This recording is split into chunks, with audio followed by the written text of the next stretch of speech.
vocês estão? Tudo certinho? Aqui é Campos, estado do Rio de Janeiro. Eu quero conversar com vocês aí um pouquinho a respeito da palavra do Senhor. Isso é muito bom, né?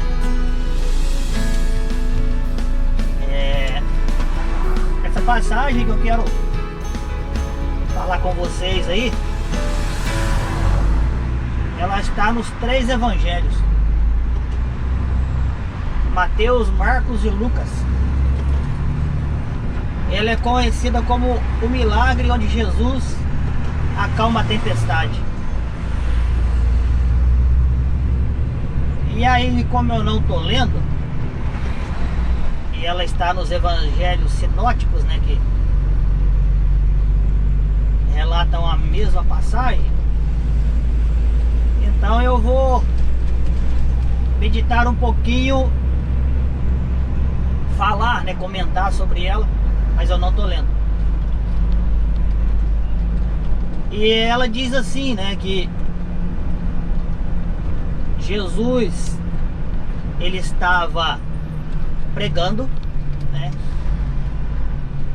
E a Bíblia relata que, já sendo tarde, né, Jesus diz aos discípulos assim: passemos para outra banda. Aí então eles entram no barco e vão para atravessar o lago de Genezaré, o mar da Galileia. E a Bíblia diz que Jesus, ele estava dormindo na popa da embarcação, e aí levantou-se uma grande tempestade e a água entrava dentro do barco. E os discípulos, eles ficaram com muito medo. Então acordaram Jesus. Jesus se levanta e ele diz ao vento: acalma-te. Ele dá a ordem e o vento se acalma. Ele diz uma palavra ao mar e o mar se aquieta. Ele diz ao mar: aquieta-te, e o mar se aquieta. Aí então nós vamos continuar vendo, né, que Jesus, após ele acalmar a tempestade, ele diz aos seus discípulos, né: por que sois tão tímidos? Porque têm tão pouca fé?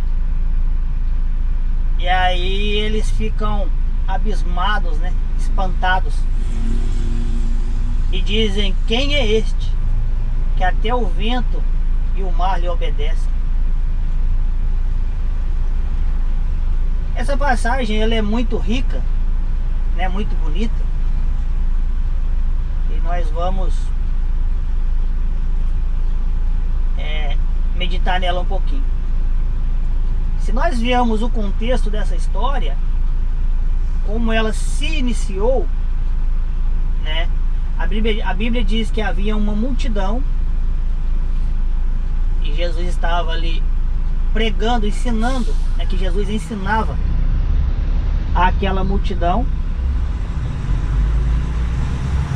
E já era tarde, e sendo tarde, Jesus deu a ordem: passemos para outra banda.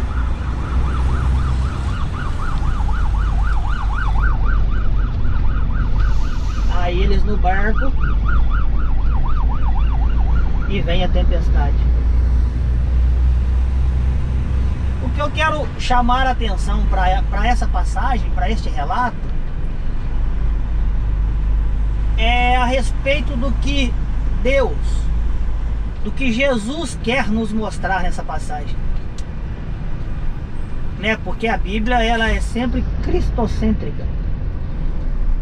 Ela nunca é sobre o ser humano, mas sempre sobre Deus. E eu quero trazer uma visão sobre essa mensagem, essa passagem, o que Deus quer nos mostrar e como trazer isso para os nossos dias, né? Porque ali a Bíblia começa relatando que estava havendo ali um culto, uma pregação, né? Onde a palavra era a palavra de Deus, pois era o próprio Deus quem pregava. O pastor nada mais, nada menos era que o próprio Deus, Jesus Cristo. E Jesus pregava a sua palavra, a palavra de Deus. Então, foi um culto especial. E há um detalhe que é onde diz que já era tarde. Ou seja, o culto não foi um culto rápido, o culto foi um culto demorado, né? E onde ali estava a multidão, quer dizer que a multidão não foi embora, ela estava sedenta, ela queria ouvir, mesmo o culto indo até tarde. E quando Jesus, ele termina o culto, ele não despede os discípulos. Ele diz que vai com os discípulos. Ou seja, no final do culto, o pastor não diz a paz do Senhor para que o povo vá embora. Ele diz, eu vou com vocês. A palavra foi junto com os discípulos. E aí então vem o problema, vem a dificuldade, vem a tempestade. E aqueles homens que eram experimentados no mar, Pedro era pescador, né, ele fica com muito medo. E aí então ele clama ao mestre. Ele questiona o mestre e pergunta, não importa-te que pereçamos, né? É uma palavra desafiadora, vamos dizer assim. Nós aqui a ponto de morrer, o Senhor não importa. Só que eles não entenderam que aquele que estava ali, foi ele quem disse, passemos para a outra banda. Ou seja, foi dada uma palavra de ordem. E aquilo iria acontecer. Aí então Jesus se levanta, repreende o mar, o vento, e questiona-os porque só estão tímidos, porque têm tão pouca fé. Eles não haviam entendido nada. O culto que eles participaram, eles ouviram, mas não desceu para o coração, ficou apenas nos ouvidos, né? A palavra que ali foi dita, eles não entenderam. Eles não tomaram posse.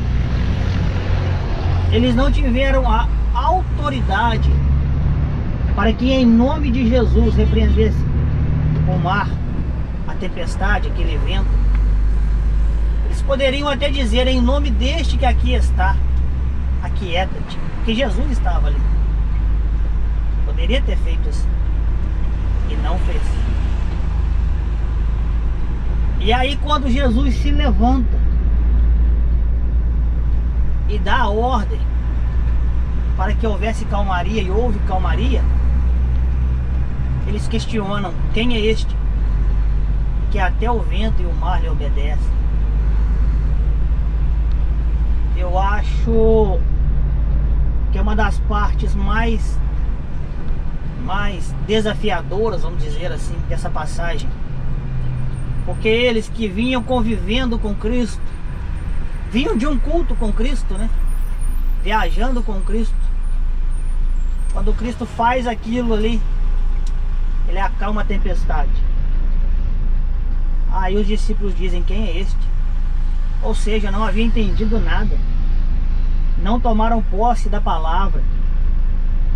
não tinham a autoridade necessária, não entenderam o que ali estava acontecendo. E como nós traremos isso para os nossos dias hoje? É simples. É simples. É como a gente participar de um culto hoje, ainda que houvesse o próprio Deus falando a sua palavra, que o pastor fosse o próprio Deus falando.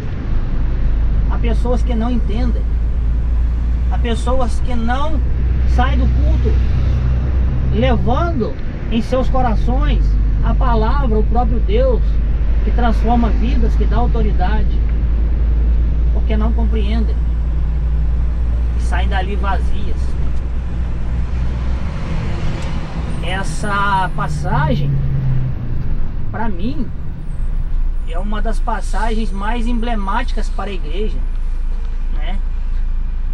Que Jesus disse: vós sois tímidos, não tem fé. Porque a fé é aquilo que nos encoraja, a fé que nos dá a ousadia, a confiança. E como nós estamos hoje? Como nós participamos do culto hoje? A maneira que nós entramos em culto e a maneira que nós saímos. Será que nós estamos assistindo a um culto e não participando dele, não cultuando? Será que nós somos apenas espectadores, né? E quando termina, não somos transformados. Essa palavra fica aí como uma direção, como um conselho de uma pessoa que nada sabe, que sou eu, para que quando estivermos no culto, nós possamos nos preparar, nos atentar para o que ali está acontecendo, dar toda a atenção para aquele momento, porque ali é o próprio Deus falando, é a palavra de Deus. Quando o pregador prega a Bíblia, a palavra de Deus, é como se Deus falasse naquele momento. Então que nós tenhamos toda a reverência, toda a dedicação no culto, durante o culto, para não desperdiçarmos, não perdermos nada do que ali foi pregado, para que o Espírito Santo possa nos transformar, para que nós entendermos que quando saímos do culto, o próprio Deus vai com a gente, ainda que ele pareça estar dormindo, mas ele está com a gente, está no barco. Amém? Essa é uma palavra simples, mas que ela possa servir de direção, né, de um norte pra gente. Amém? Que Deus abençoe. Eu sou Valdir Carvalho.